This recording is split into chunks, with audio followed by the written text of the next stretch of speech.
Uma boa tarde a todos e ainda um feliz sábado. Estou gostando muito desse sábado, não sei vocês, mas muito agradável estar com os irmãos, conversando, almoçando juntos, aprendendo mais de Deus. Eu confesso que eu queria muito que o projeto Restaure tivesse surgido há uns 30 anos atrás, quando eu ainda tinha meus 9 aninhos, 10 aninhos de idade. A gente fica olhando as fotos ali dos Family Camp, as crianças ali aprendendo, e a gente pensa assim, nossa, deve ser muito legal para as crianças, né? Nada disso, para nós também seria muito bom, eu queria muito estar participando daquilo ali. Deus seja louvado, o tempo de Deus, é no tempo de Deus. Eu queria que fosse há 30 anos atrás, mas Deus sabe o momento certo para tudo. E louvado seja Deus por esse projeto da família Bazan, que bênção. Bom, onde é que a gente parou mesmo? Deixa eu só abrir aqui. Eu terminei a palestra anterior com uma pergunta, não foi? Eu dei a resposta? Vocês se lembram qual foi a pergunta? Sim ou não? Sim, não foi afirmação, né? A pergunta foi: Jesus tinha inclinações, propensões, tendências e paixões assim como nós? Sim e não. E aí agora nós vamos entender isso, e na verdade eu vou continuar expondo, né, explicando para vocês o meu processo de estudo. O que eu estou fazendo aqui é uma reprodução do que eu fiz na minha casa, das minhas investigações. Como eu disse, eu não sou o dono da verdade. Mas para mim as coisas precisam fazer sentido. Eu não, como eu disse, né, eu tenho dificuldade com rodeios e rodeios e rodeios para chegar num ponto. Eu creio que a palavra de Deus a gente precisa estudar profundamente. Mas a gente tem que torná-la simples, sim ou não? Para a gente poder compreender melhor e as pessoas poderem compreender melhor. Então eu queria que esse assunto fosse simples para mim, em primeiro lugar, porque eu estava extremamente confuso. E como eu falei com alguns irmãos, essa questão de pós e pré, eu pulei para um lado, para o outro, para um lado, para o outro, e ficava assim, não, mas isso aqui quer dizer isso, então esse aqui está certo. Não, mas e tem esse outro texto, não, então esses aqui estão certos. E eu fiquei muito tempo assim, e sem uma definição na minha mente. Então a gente resolveu estudar um pouquinho mais, e uma das coisas que eu fiz foi ler tudo que eu pudesse sobre o assunto, dos dois ângulos, dos dois lados. Bom, todos nós aqui concordamos que Jesus veio com uma natureza caída, certo? Sim ou não? Vamos ver então. Veja. Esse é o primeiro texto? Isso. Ele, Jesus, tomaria a natureza decaída do homem. Outro texto. Tomou sobre si nossa natureza pecaminosa. Então, eu não tinha dúvidas de que Cristo assumiu a nossa natureza caída e pecaminosa. A minha dúvida era, qual é o sentido da natureza caída e pecaminosa? Porque eu percebi que, já desde o nascimento, tinha algumas peculiaridades, Cristo, sim ou não? Diferentes de nós, como eu mostrei na primeira palestra. Então, essa natureza caída significa exatamente como a nossa natureza? Se eu disser que sim, que é exatamente como a nossa, eu vou encontrar uma dificuldade com esse texto aqui. O homem caído é legalmente cativo de Satanás. Isso aqui me pegou. Mas peraí, se Jesus tinha uma natureza caída e o homem caído é cativo de Satanás, logo, na minha mente matemática, Jesus foi cativo de Satanás legalmente, por direito? Não faz sentido para mim isso. Diz mais, o homem inclina-se naturalmente a seguir as sugestões de Satanás. Então, se Ellen White diz que Cristo veio com uma natureza caída e, ao mesmo tempo, diz que o homem caído é legalmente cativo de Satanás, eu precisava entender que natureza caída foi essa que Jesus nasceu. Porque ele não era cativo de Satanás. Vocês concordam comigo nesse ponto? Nunca foi cativo de Satanás. Veja como nós somos. E vamos ver se o mesmo acontece com Cristo. Veja. O resultado de comer da árvore da ciência do bem e do mal é manifesto na experiência de todo homem. Há em sua natureza um pendor para o mal, uma força a qual, sem auxílio, ele não poderá resistir. Então, a irmã White diz que nós temos naturalmente um pendor para o mal. Mas ela diz que Cristo, na sua infância, ele já tinha uma inclinação para a justiça. Então, há uma diferença aqui. E eu queria entender que diferença é essa, porque ninguém, absolutamente, pode ser inclinado para a justiça e inclinado para o mal ao mesmo tempo. Então eu precisava entender isso. Veja o que mais.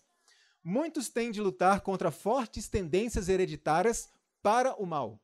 Fortes desejos não naturais e impulsos sensuais, eis a herança que por nascimento nós recebemos. Por isso que nós vimos, as crianças são presas legítimas de Satanás. E precisa ser feito um trabalho para quebrar essa maldição com a qual nós nascemos.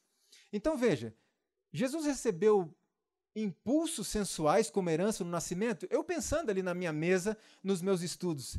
E aí, essa palavra sensual lembra algumas coisas e veio à minha mente a seguinte pergunta: será que Jesus então foi tentado a olhar para uma mulher com pensamentos impuros? Nós vamos voltar nesse ponto, já já. Guardem isso. Outro texto. O poder do mal está tão identificado com a natureza humana que nenhum homem pode vencê-lo, exceto pela união com Cristo. Como eu disse no começo, ele é meu exemplo? Sim, mas ele é mais do que isso. Ele é meu Salvador. Então, algo ele precisa ter mais do que eu. Só não pode ser uma vantagem em relação à minha transformação de caráter e a vitória sobre os nossos pecados. Ok? Vamos ver outro texto, porque é interessante, irmãos, que até grandes heróis da fé passaram por essa situação. Veja, Sete foi um dos filhos de Adão. Sete era uma pessoa digna e deveria tomar o lugar de Abel ao agir corretamente. Alguém aqui tem dúvida que Sete era um homem de Deus? Não temos dúvidas disso. Só que tem um detalhe sobre a vida de Sete. No entanto, ele era filho de Adão como o pecador Caim. E não herdou da natureza de Adão mais bondade natural do que Caim. E diz mais, ele, Sete, nasceu em pecado. Como eu disse, não nasceu com a culpa. Ele não era culpado, mas nasceu com a mancha. É como a analogia do câncer que eu usei. Ele nem sabia disso quando nasceu. Ele não tinha culpa disso quando nasceu. Mas o câncer estava ali e precisava ser tratado, como nós falamos anteriormente. Então eu fiquei me perguntando, mas será que então Jesus, será que ele também nasceu em pecado? Outro texto. Se nossos corações não forem purificados de nossas tendências hereditárias e cultivadas para o mal, se não forem purificados do pecado inerente, aquele que faz parte da nossa essência, Cristo não pode entrar. E aí eu me perguntava, mas será que Jesus também recebeu esse pecado inerente junto com a nossa natureza caída? Nós precisamos ser purificados de nossas tendências herdadas e cultivadas. Então, será que Cristo precisou de purificação também? Eram as perguntas que eu fazia para mim mesmo. Diante, então, desse problema de nascença que nós temos, o que precisa acontecer conosco? Veja, Jesus explicou para Nicodemos, o que é nascido da carne é carne. O que é nascido do Espírito é Espírito. Não te maravilhes de te ter dito, necessário vos é o quê? Nascer de novo. Qual é a solução para pessoas que nasceram com defeito? Nascer de novo. E todos nós precisamos do novo nascimento do Espírito. E aí eu ficava me perguntando, mas será que Jesus também precisou experimentar esse nascimento do Espírito? Jesus nasceu do Espírito? Sim, mas quando? Quando ele nasceu. Eu preciso nascer do Espírito, porque eu nasço com um defeito, um câncer, chamado a mancha, a contaminação do pecado. As tendências egoístas, nós somos egoístas por nascimento. Então eu preciso nascer de novo, agora do Espírito. E eu ficava me perguntando, mas Cristo não precisou disso? Sim, ele nasceu do Espírito. Quando? Quando ele nasceu. Então veja que interessante esse outro texto aqui. E vos revistais do novo homem, que segundo Deus é o quê? Criado em verdadeira justiça e santidade. Justiça e santidade, eis a solução para o nosso problema. Aqui nós encontramos os dois processos, justificação e santificação. Então, o texto diz que Deus, ele cria um novo homem em justiça e em santidade. E sabe qual é o resultado disso? Olha que bonito que é isso aqui. Isso me enche de alegria. É isso aqui, ó. Os que recebem o Salvador tornam-se filhos de Deus. Eu pergunto, antes de recebermos o Salvador, somos filhos de Deus? E olha o que o texto continua dizendo. São seus filhos espirituais nascidos de novo, renovados em justiça e verdadeira santidade. São o quê? Adotados na família de Deus. Olha que bênção. Nós nascemos presas legítimas de Satanás. Mas com o decorrer do tempo, o trabalho dos pais, na fase da consciência, as nossas decisões, isso vai sendo quebrado. Aceitamos a Cristo, recebemos o manto da justiça do Senhor, vivenciamos a santificação dia após dia. Então nós somos adotados na família celestial. Então eu fiquei me perguntando na minha casa, mas se Cristo era exatamente igual a mim, ele precisa de um novo nascimento. E aí nós entramos numa dificuldade aqui, irmão, sabe por quê? Nós vimos que nós não recebemos a santidade como herança, lembra? Como direito de nascimento, lembra que a gente viu na outra palestra? E nós precisamos desse novo nascimento do Espírito. Então nós somos recriados, agora em justiça e santidade, nos permitindo então sermos filhos de Deus por adoção.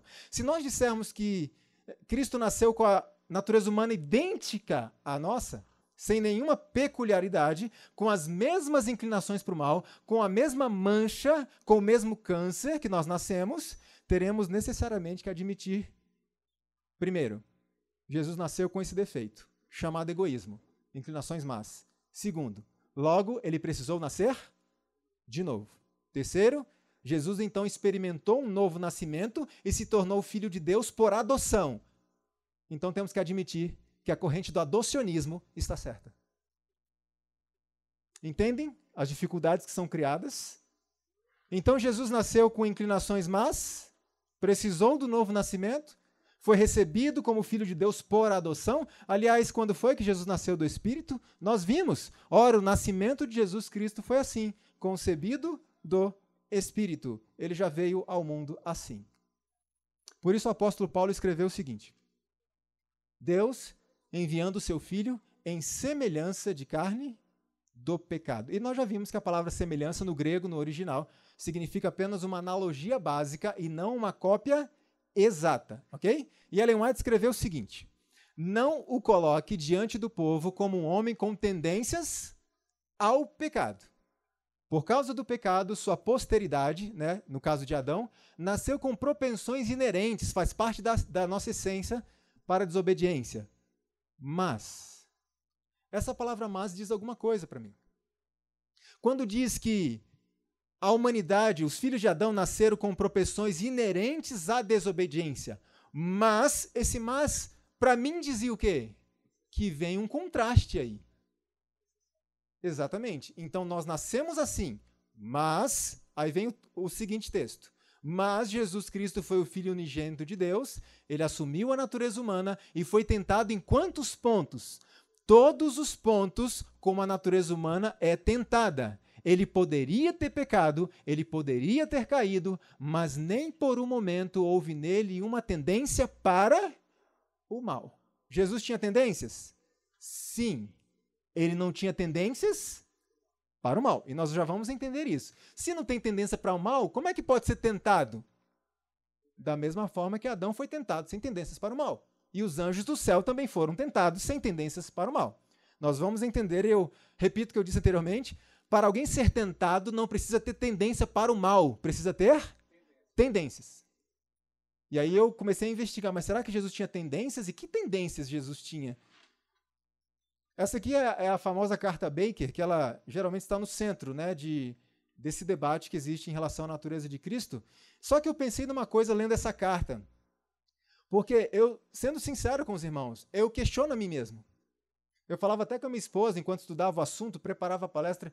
Às vezes eu passava vários minutos sentado, discutindo comigo mesmo. Não, isso aqui não é assim, Leandro. Não faz sentido. Não, Leandro, faz sim sentido. Não, mas não é possível. Eu investigo e discuto comigo mesmo. E quando eu estava investigando essa carta, eu me perguntei o seguinte, mas espera aí. Será que Ellen White, quando está falando que Jesus não tinha tendência para o mal, não se referia às suas tendências cultivadas? Foi o que eu estava pensando. De repente ele nasceu com tendências para o mal, como nós, mas ele não as cultivou. Mas aí duas coisas depois vieram à minha mente. Primeira, mas como que ele controlou suas más tendências quando era bebezinho? Isso não existe, é impossível um bebezinho controlar suas más tendências. E o segundo ponto, Estava na própria carta e eu não tinha reparado. Olha o que ela continua dizendo na sua carta. Nunca de forma alguma deixe a mais leve impressão na mente humana de que uma mancha ou inclinação para a corrupção repousava sobre Cristo. Ou, essa conjunção ou significa o quê? Mais uma coisa que vai aparecer. Então, ou que ele de alguma forma cedeu à corrupção. Então, eu poderia ser levado a pensar, bom, ele nasceu com tendências para o mal, mas ele nunca cedeu a essa tendência. Era isso que Ellen White estava dizendo, que ele não tinha propensões, então ele não cultivou. Só que a própria carta diz, não deixe a impressão de que Jesus teve inclinação para a corrupção e não deixe a impressão de que ele cedeu à corrupção. Para mim eram duas coisas, inclinação e ceder. E Ellen White diz, ele nunca teve inclinação e também nunca cedeu a nada. Então, eu comecei a pensar, bom, tudo bem, mas ainda estava na minha mente, se Jesus não tinha inclinação para o mal, ele era diferente de mim, ele tem uma vantagem, eu não posso vencer os meus pecados, porque eu tenho essa inclinação, e ela é forte. Irmãos, procurando dar uma explicação para esse argumento de que Cristo teria nascido com propensões más, mas ele não as cultivou, eu estava examinando alguns livros e eu tenho o costume de ler tudo que eu posso sobre o assunto, e quando eu construo um conceito, eu passo a ler aquilo que é contrário ao meu conceito. Entende? Porque a gente precisa se questionar. Eu me deparei com esse livro aqui, intitulado Tocado por Nossos Sentimentos. Essa questão da tendência, então Jesus ele tinha tendência para o mal, o que é dito, mas ele não a cultivou. Como isso? A explicação que o autor dá é esta aqui. Diferentemente do que acontece conosco, Cristo nunca permitiu que as más tendências, embora hereditárias e potencialmente pecaminosas, se tornassem pecado.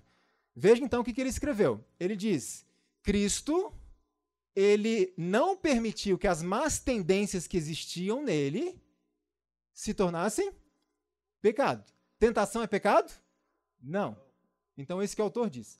E aí, a pergunta que se faz, como então Jesus conseguiu esse domínio próprio na fase da inconsciência, no sentido, né, de ser um bebezinho, uma criança pequena? A explicação do autor é, porque ele sempre soube rejeitar o mal e escolher o bem desde o dia de seu nascimento. E isso não fez sentido para mim. Lembre-se que estamos investigando literatura, tá claro? Não importa quem é a pessoa, estamos investigando uma literatura. Isso aqui não fez sentido para mim. Eu li o livro inteiro e alguns pontos não fizeram sentido. Por quê? Porque na fase da inconsciência infantil, é impossível alguém discernir entre o bem e o mal.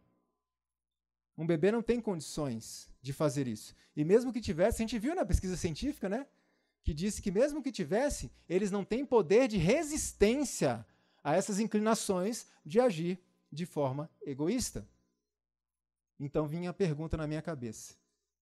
Se Jesus não tinha tendências más como eu tenho, como é que ele pode me entender? Isso não fazia sentido para mim. Como é que ele pode me entender? Eu faço outra pergunta. Veja, o meu questionamento era, se Jesus não tinha tendências hereditárias para o mal, como é que ele pode compreender e socorrer pessoas que têm tendências hereditárias para o mal? Mas, de repente, veio uma outra pergunta na minha mente. Jesus tinha tendências cultivadas para o mal? Isso é unânime? Todo mundo crê igual, sim ou não? Ele nunca teve tendências cultivadas. Então vem uma pergunta na minha mente. Como é que ele pode socorrer aqueles que lutam contra as tendências cultivadas? Vocês entendem, então, que Cristo não precisava ser exatamente igual a nós para nos socorrer? Se ele não tinha herdada, e ele não tinha... Aliás, se ele tinha herdada, mas não tinha cultivada, como é que ele socorre quem tem cultivada? Entendem a dificuldade que eu estava ali para compreender essas questões? Então, Jesus não precisava ter tendências para o mal, nem herdada, nem cultivada, para experimentar muito mais profundamente as lutas que nós sofremos. E vocês vão ver na última parte que eu vou falar sobre as tentações do deserto. Foi uma coisa terrível, impressionante. Jesus precisava ter apenas o necessário. Veja esse texto aqui. Nosso Senhor foi tentado como o homem é tentado. Ele era capaz de ceder às tentações como seres humanos. Mas não devemos pensar que a possibilidade de Cristo de ceder às tentações de Satanás degradou sua humanidade. Ele possuía as mesmas propensões pecaminosas e corruptas do homem. Cristo assumiu... Desculpe, irmãos. Não devemos pensar que... Vê como é que é quando você lê errado o texto, né? Como muda todo o sentido. Não devemos pensar que a possibilidade de Cristo ceder às tentações de Satanás degradou sua humanidade e ele possuía as mesmas propensões pecaminosas e corruptas do homem, ok? É uma negativa. Desculpem pela falha de leitura. Cristo assumiu nossa natureza caída, mas não corrompida. Então, duas coisas são claras no texto aqui para mim. Primeiro, Jesus foi tentado como nós somos. Isso está claro no texto. Segundo, Jesus não tinha propensões pecaminosas e corruptas como nós temos. Então, que natureza caída foi essa que ele assumiu? Eu me deparei, então, com esse texto aqui. Um corpo humano, uma mente humana, com todas as suas características peculiares. Ele era constituído de ossos, cérebro e músculos. Sendo de nossa própria carne, compartilhava das fraquezas da humanidade. As circunstâncias de sua vida foram de ordem a expor-se ele a todas as inconveniências de pertencer ao gênero humano. E aqui está algo que abriu um pouco minha mente. Não em riqueza e facilidades, e sim em pobreza, carência e humilhação. Ele respirou o mesmo ar que respiramos, caminhou sobre o solo como fazemos, tinha raciocínio, consciência, memória, vontade, vocês vão entender por que eu grifei de uma forma bem forte a palavra vontade, e afeições de uma alma humana, tudo isso unido à sua natureza divina. Então eu pergunto, Jesus tinha paixões?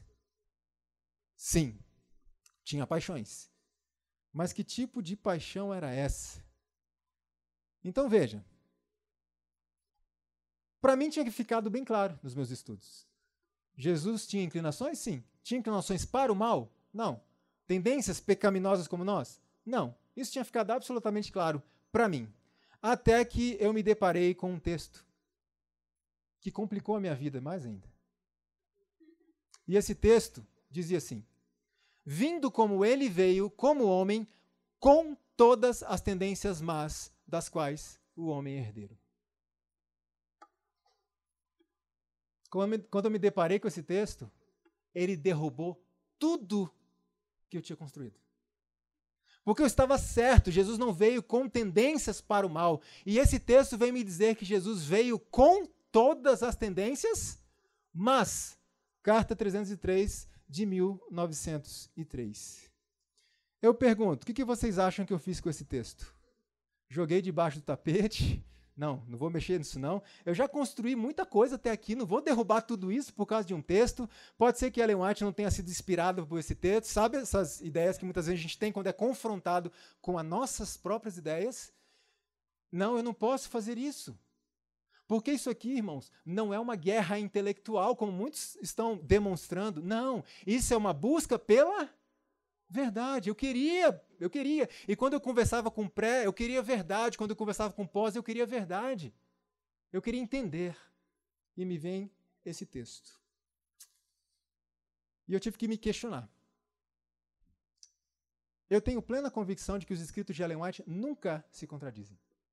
Nunca. E com isso em mente, o que eu tive que buscar? Então eu vou buscar onde é que está a harmonia desse texto com os demais. Não é essa atitude que temos que ter quando vemos um texto aparentemente estranho, contraditório? Então, peraí, vamos compará-los com outros textos e vamos encontrar a harmonia. Não vamos botar Ellen White para brigar consigo mesmo. Ao buscar, então, essa carta 303, de 1903, foi uma carta que Ellen White escreveu a John Harvey Kellogg. Eu fui buscar lá no Ellen White Writings e eu encontrei ali uma boa parte, não sei se está a íntegra da carta ali, mas enfim, o trecho que eu precisava estava. E é esse trecho que está grifado, obrigado, ali. Veja o que o texto lá no Ellen White Writings está dizendo. Veja. Vindo como ele veio, como homem, para enfrentar e ser submetido a, com todas as más tendências às quais o homem é herdeiro. E aí vocês percebem que no texto tem essas chavinhas aqui. Estão vendo? O que significam essas chavinhas? Esse, então, é o texto. E eu fui investigar isso, mas eu precisava dar uma olhada na carta. E eu não tinha essa carta de Ellen White. Se eu não me engano, acho que essa carta nem chegou a ser entregue ao Dr. Kellogg. Mas um dia eu conheci um rapaz, o Bruno, se tornou um grande amigo, e ele tinha essa carta. E eu falei, me mostra a carta, eu preciso ver. E aí, como muitos de nós sabemos, eu vou só colocar uma tabela para comparação. Veja, a publicação que me surpreendeu dizia, vindo como ele veio com todas. A publicação do Ellen White Writings dizia, vindo como ele veio como homem, para enfrentar e ser submetido a. Ok? Então aqui está a carta original. Como nós sabemos, Ellen White, ela muitas vezes ditava suas cartas e suas assistentes datilografavam. O que ela fazia depois? Ela fazia correções manuscritas, como a gente consegue ver aqui, tá vendo? Uns risquinhos aqui, coisas para riscar, coisas para acrescentar. Esse trecho da carta que estamos tratando está aqui. Tá vendo esse garranchinho? O que eram aquelas, ou o que são essas chavinhas que o Ellen White Writings colocou? Acontece que Ellen White ditou isso, a sua assistente escreveu, ela pegou, leu, e ela fez uma correção nesse trecho, de próprio punho. Essa carta ficou lá guardada por muitos anos, veio à tona, se não me engano, recentemente, relativamente recentemente, na verdade. O que o pessoal do Ellen White Writings fez? Eles obedeceram e respeitaram a estrutura da carta. Então, a carta, como foi ditada, está aqui, mas esses pedaços com essas chavinhas, essas cunhazinhas, representavam o quê? A parte que Ellen White corrigiu ou adicionou. Então, eles colocaram para ficar bem honesto, bem claro, o que aconteceu ali. Bom, na verdade, por que ela fez essa alteração? Veja como muda o sentido. Vou voltar aqui o texto. Cristo, então, ele veio para enfrentar e ser submetido a todas as más tendências às quais o homem é herdeiro, trabalhando de todas as maneiras concebíveis para destruir sua fé. O que estava trabalhando para destruir a fé dele?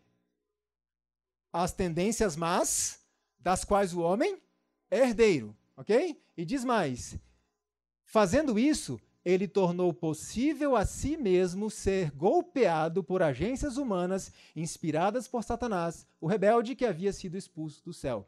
Então Cristo veio para enfrentar as más tendências dos homens em si ou nos homens? O que foi que permitiu Cristo sofrer a violência dos homens? Foi má tendência nele? Ou as más tendências dos homens? Então, Ellen White não estava se referindo a Cristo quando disse más tendências. Estava dizendo que Cristo veio para enfrentar e se submeter às más tendências dos homens. E um ponto importante aqui é, você e eu temos más tendências? Sim. Nós devemos nos submeter a elas? Então, está claro? Então, Jesus se submeteu às suas más tendências? Não. Ele se submeteu às más tendências, à violência dos homens contra eles. Então, veja, quando nós encontramos um texto que parece um pouco estranho para nós, nós temos que tomar alguns cuidados. Por exemplo, primeira coisa, analise o contexto. Uriel deixou isso muito claro ontem. Analise o contexto em que foi escrito. Segundo, compare com outros textos. Terceiro, busque a fonte original. Porque, irmãos, traduções podem pregar peças em nós, sim ou não? E tradutores são seres humanos infalíveis? Não, não estou dizendo que é má fé. Nós erramos. Isso pode comprometer algumas coisas. Outra coisa, leia o que está em reticências. Vocês perceberam que eu uso muito reticências? Por que isso? É um recurso didático. Você não precisa colocar o texto inteiro, você coloca a parte que você necessita. Agora, o que está em reticências, eu tenho que ser honesto. Porque aquilo que está em reticências não pode contradizer o que eu estou dizendo. Então, sempre veja o que está nas reticências. Eu vou dar um exemplo para vocês aqui. Outro detalhe, quando vocês lerem algum livro que não é de Ellen White, mas usa citações, estejam atentos à posição das aspas. Porque as aspas começam o quê? E terminam o quê? Uma citação direta, certo? Então, fiquem atentos às aspas. Eu quero dar alguns exemplos aqui para vocês. Eu não estou pegando no pé desse livro, não, tá bom? É que eu li muitos, mas eu escolhi um para poder trazer os exemplos para vocês, para estarmos atentos. Novamente, o livro Tocado por Nossos Sentimentos. Veja o que o autor escreveu, falando de Jesus. Tendo vencido todas as más tendências das quais o homem é herdeiro. Quando você lê isso, qual é a conclusão que você chega? Que Cristo venceu as más tendências, certo? Logo, ele as tinha. Se ele venceu, é porque tinha. Agora, as aspas estão aqui. Significa que daqui para frente, o texto é de quem? Esse tendo vencido não é de Ellen White, é do autor. O que o texto diz na verdade? Nós já vimos, acabamos de falar sobre ele.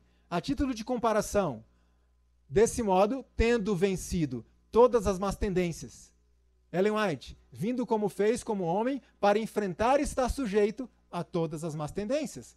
Tendo vencido, não faz parte do texto de Ellen White. Atentem às aspas. Outro exemplo. O autor escreveu: se Ellen White insiste, por um lado, sobre a perfeição imaculada de Cristo, ela também declara que sua natureza impecável foi adquirida sob as mais probantes circunstâncias. Então, olha o que ele está dizendo. Inclusive, ele está dizendo que Ellen White é quem declara, certo? Mas onde é que estão as aspas? A citação de Ellen White começa aqui.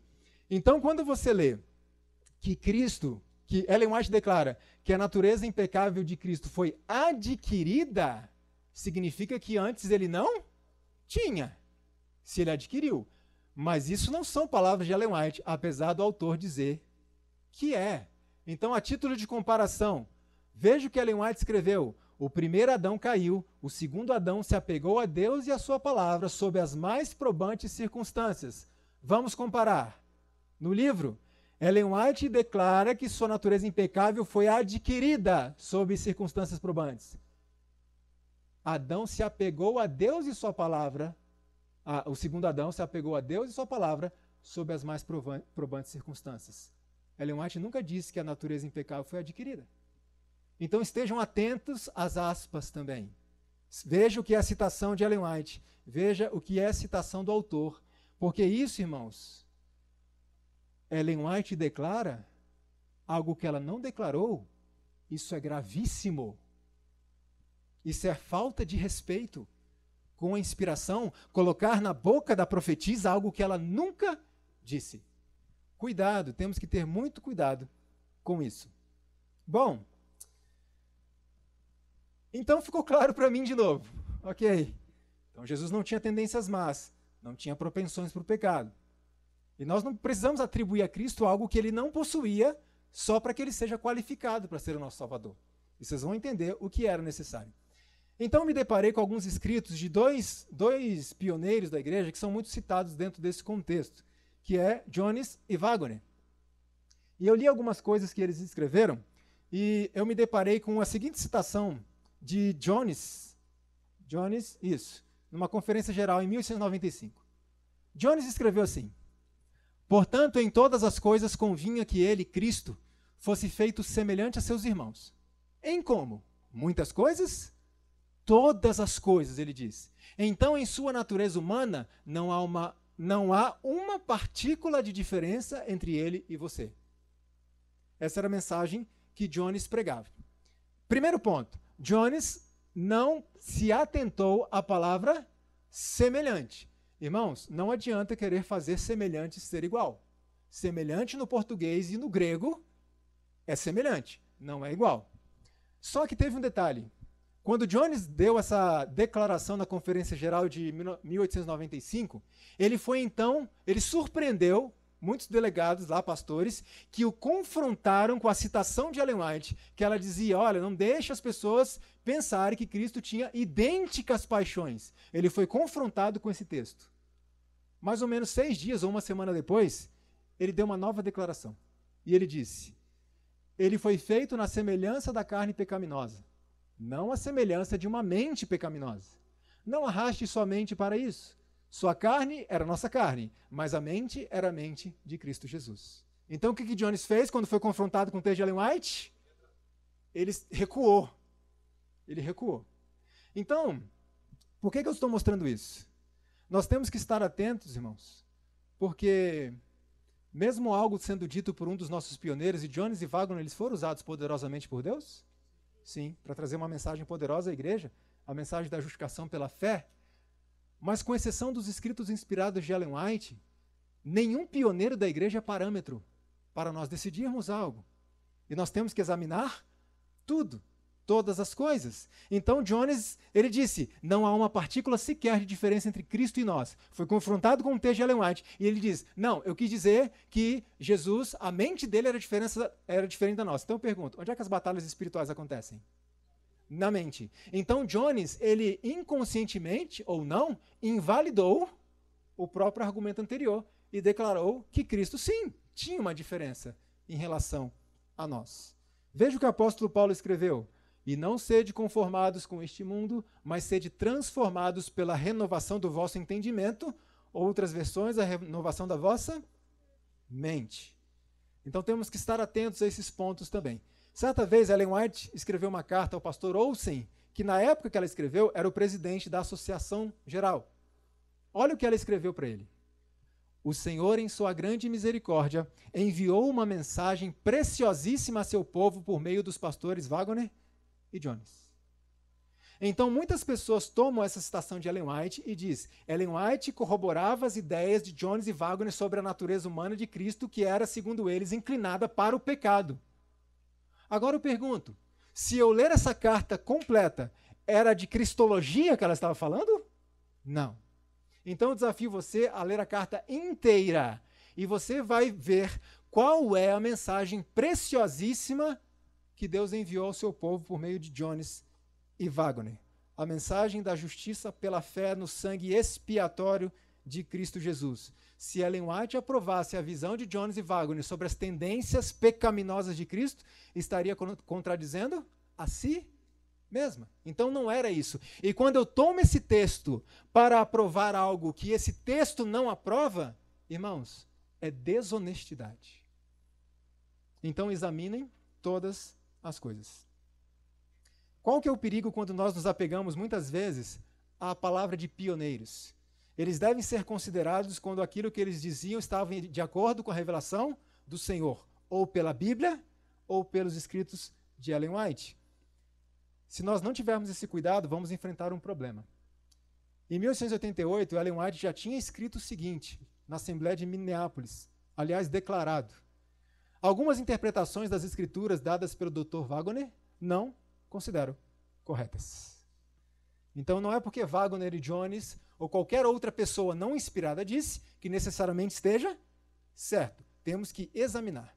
Em 1890, ela escreveu, creio sem dúvida que Deus deu a verdade preciosa no tempo certo ao irmão Jones e ao irmão Wagner. Veja, ela usa a expressão verdade preciosa. Em 1890, a declaração de Jones tinha sido quando? Em 1895, 5 anos depois. Mas essa carta que eu estou mostrando para vocês é de 1890, 5 anos antes da declaração que Jones deu. E ela diz, eu creio que Deus deu a verdade preciosa no tempo certo aos irmãos Jones e ao irmão Wagner.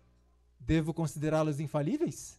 Eu digo que eles não farão uma declaração ou terão uma ideia que não possa ser questionada ou que não possa ser um erro? Eu digo isso? Não, eu não digo nada disso. Nem digo isso de qualquer homem do mundo. Então Ellen White deixava claro, esses irmãos têm sido uma bênção para a igreja com esta mensagem preciosa que Deus enviou por meio deles, a mensagem da justiça pela fé, mas não podemos considerá-los pessoas infalíveis. E ela deixou claro, algumas interpretações do Dr. Wagner eu considero erradas. Então temos que estar atentos, porque pioneiros não são a base, a menos que estejam fundamentadas na inspiração de Deus. Se nós não tomarmos esse cuidado, irmãos, vamos encontrar a seguinte dificuldade. O que nós vamos fazer com as noções arianas de muitos dos pioneiros da igreja? De que Cristo foi um ser gerado? O que vamos fazer com a objeção de muitos pioneiros em relação à organização? Ou o que vamos fazer, por exemplo, com a simpatia do Dr. Wagner pelo panteísmo de Kellogg? Entende a dificuldade? Então, se Jones e Wagner e outros são autoridades para esses assuntos, nós podemos correr o risco de aceitar outras coisas. Então, temos que examinar tudo pela revelação de Deus, Bíblia e pelos testemunhos.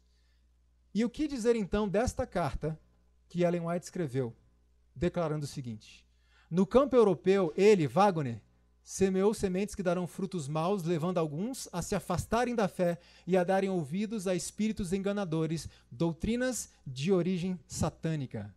A menos que seja convertido, Dr. Wagner, ele não está apto a desempenhar nenhuma parte no ministério da palavra. Então veja, eu estou mostrando esses textos para que a gente tenha claro na mente que temos que examinar todas as coisas. Porque nós temos uma tendência, irmãos. A tendência é a seguinte: muitas vezes nós criamos teólogos de estimação. Mais ou menos assim. Eu digo a você assim, olha, cuidado com os teólogos. Porque os teólogos, isso. E eu pergunto, mas irmão, de onde você tirou essas informações? E ele me responde, eu li no livro do pastor fulano de tal. Vocês entendem? Cuidado com os teólogos. Mas eu estou baseando o meu argumento em quê? Nos meus teólogos. Não criem teólogos de estimação. Cuidado com isso. Temos que examinar tudo. E eu pergunto, teólogos são inúteis? De forma alguma. Cuidado com essa ideia. Pastores, teólogos, são pessoas, muitos deles escolhidas por Deus para um trabalho específico, eles têm conhecimento para transmitir. E todo conhecimento deve ser comparado à palavra de Deus. Um grande teólogo, que eu não tive o prazer de conhecer, chamava-se Paulo. O que os bereanos faziam? Iam consultar para ver. Era uma falta de respeito com Paulo? De forma alguma. Então veja, cuidado com os dois extremos. Crer cegamente porque a pessoa tem um grande conhecimento, esse é um extremo, e o outro extremo é rejeitar tudo só porque é teólogo. Irmãos, parece estranho o que eu estou dizendo, mas há pessoas em nosso meio que já têm preconceitos. Ah, se é pastor, é corrompido. E eu me sinto particularmente ofendido, eu não sou pastor, mas tenho pastores amigos meus que estão sofrendo muito para manter a bandeira da verdade levantada. Isso ofende eles. Se é teólogo, então está corrompido. Cuidado com esse tipo de preconceito. Se isso veio da igreja, foi a organização que produziu, que elaborou isso, então é ruim. Cuidado. Esse é o outro extremo da questão. Analise todas as coisas. Então, concluindo ali o meu raciocínio, finalmente, de novo, eu cheguei à conclusão, então, que Cristo não tinha essas inclinações, mas porque eu não encontrei nenhuma pregação, nenhuma carta, nenhum escrito de Ellen White dizendo que Cristo tinha tendências, mas tendência para o pecado. Eu só encontrei o contrário. Então eu pergunto, Jesus tinha inclinações? Sim ou não?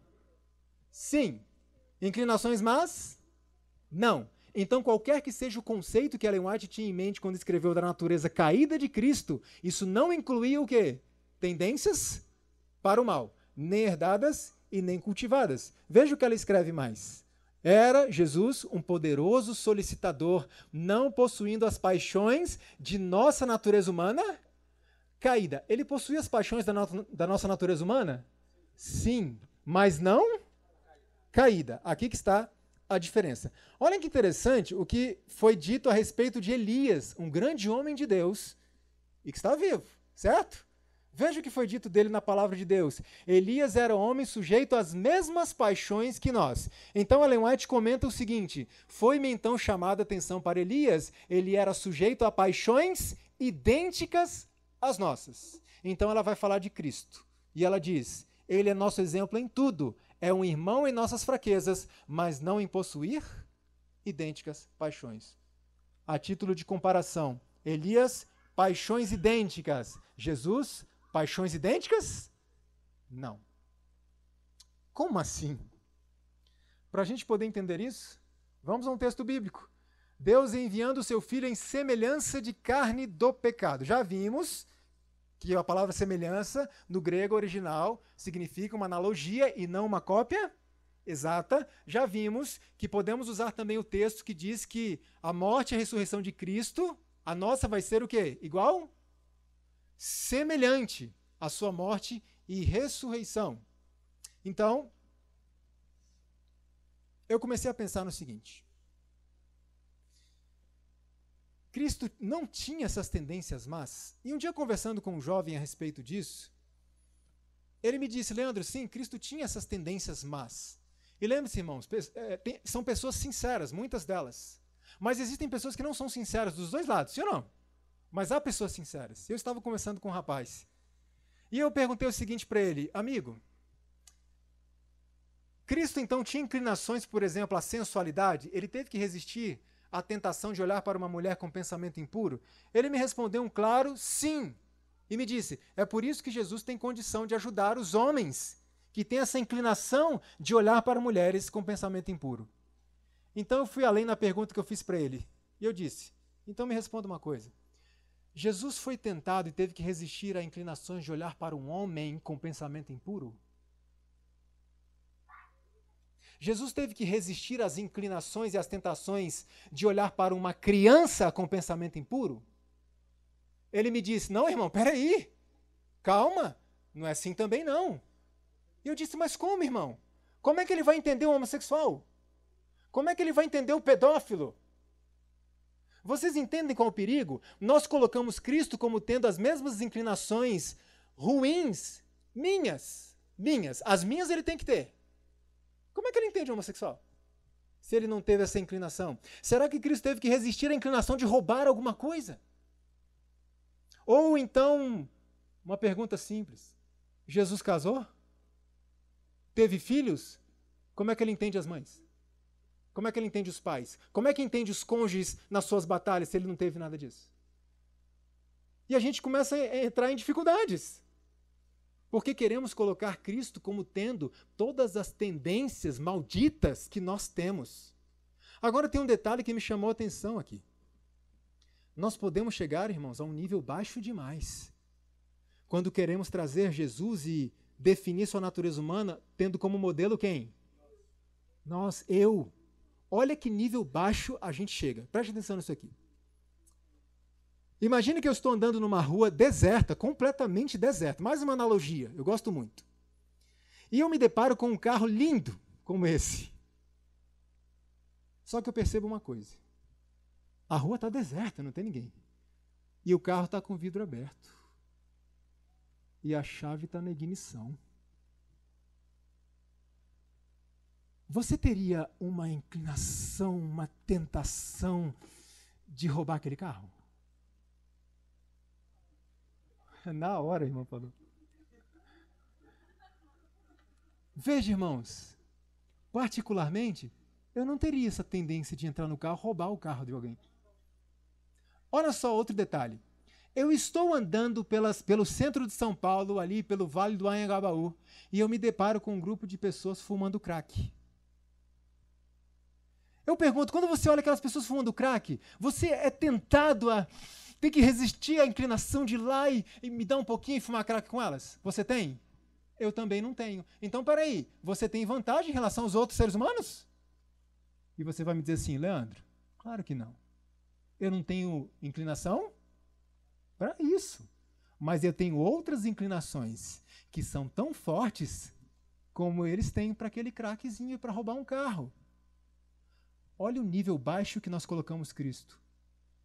Cristo tem que ter todas as tendências pecaminosas do ser humano, mas nem nós temos. A gente coloca Cristo mais baixo do que nós. Esse é o perigo. Então, olhar para uma mulher, sim, foi tentado. Olhar para um homem, não, irmão, que isso? Ué, mas a lógica não é essa? Ele não tem que ter todas as tendências pecaminosas de todos os seres humanos para ser capaz de ajudar cada pecador? Ele precisa? Não. Ele só tem que ter o quê? Inclinação. Mas por quê? É isso que nós vamos ver na última palestra.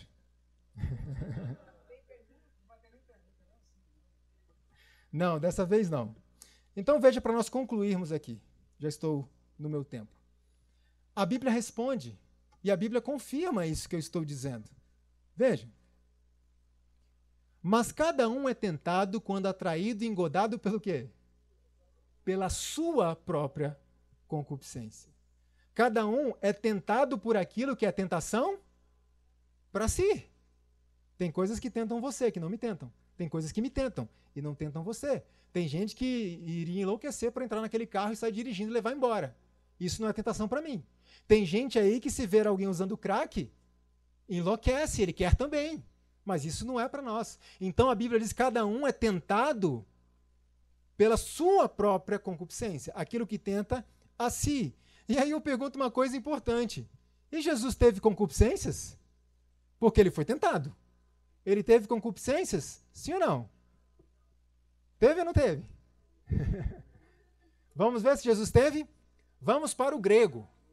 Concupiscência. Que palavra é isso? Do grego. É essa palavra aqui. Significa desejo, paixão, anseio e anelo. Então eu pergunto, Jesus tinha concupiscências? Tinha. Jesus tinha paixão, anseio, anelo? Sim. Quer ver?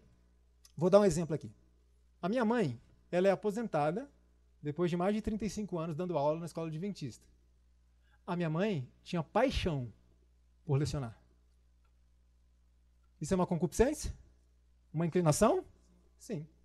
Quer ver outra coisa? Tem muitas mães que falam assim, meu filho é minha paixão. Tem pessoas que têm uma paixão tão grande pelo trabalho missionário que arriscam a vida. Sim ou não? Paixão. Isso é concupiscência. Algumas pessoas sentem pena de quem sofre. Outras têm uma certa misericórdia. Mas tem pessoas que sentem com paixão.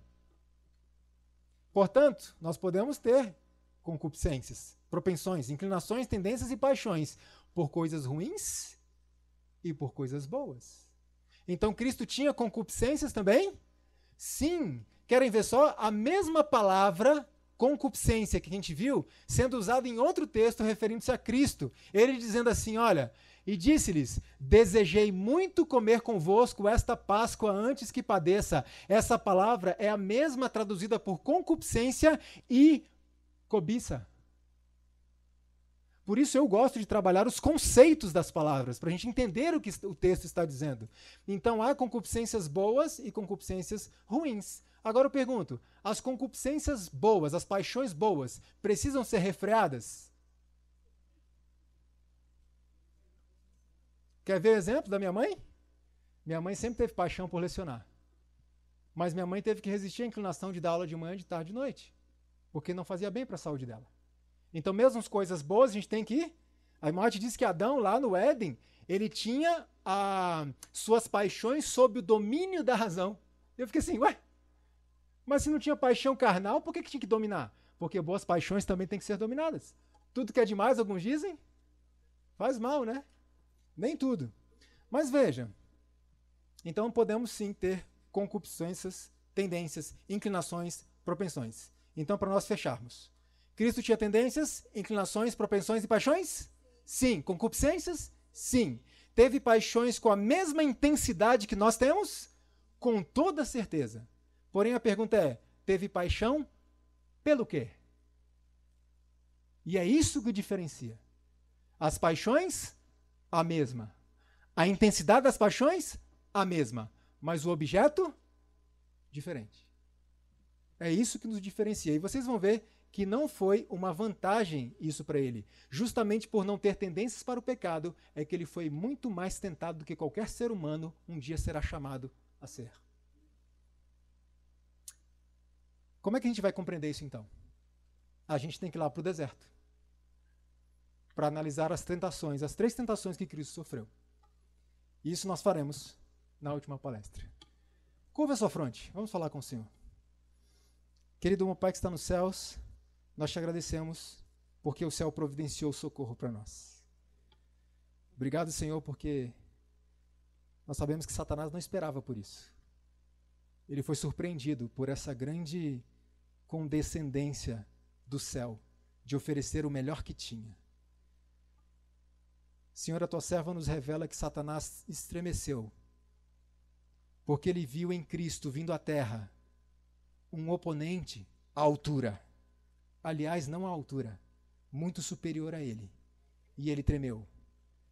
Louvado seja o teu nome, porque mesmo pequenininhos como somos, e o diabo é grande demais comparado conosco, nós temos um Salvador que é muito maior do que ele. Guarda-nos, Senhor. Protege-nos de todos os ventos de doutrinas que esse inimigo tão inteligente tem trazido. Liberta-nos de nós mesmos. Transforma-nos.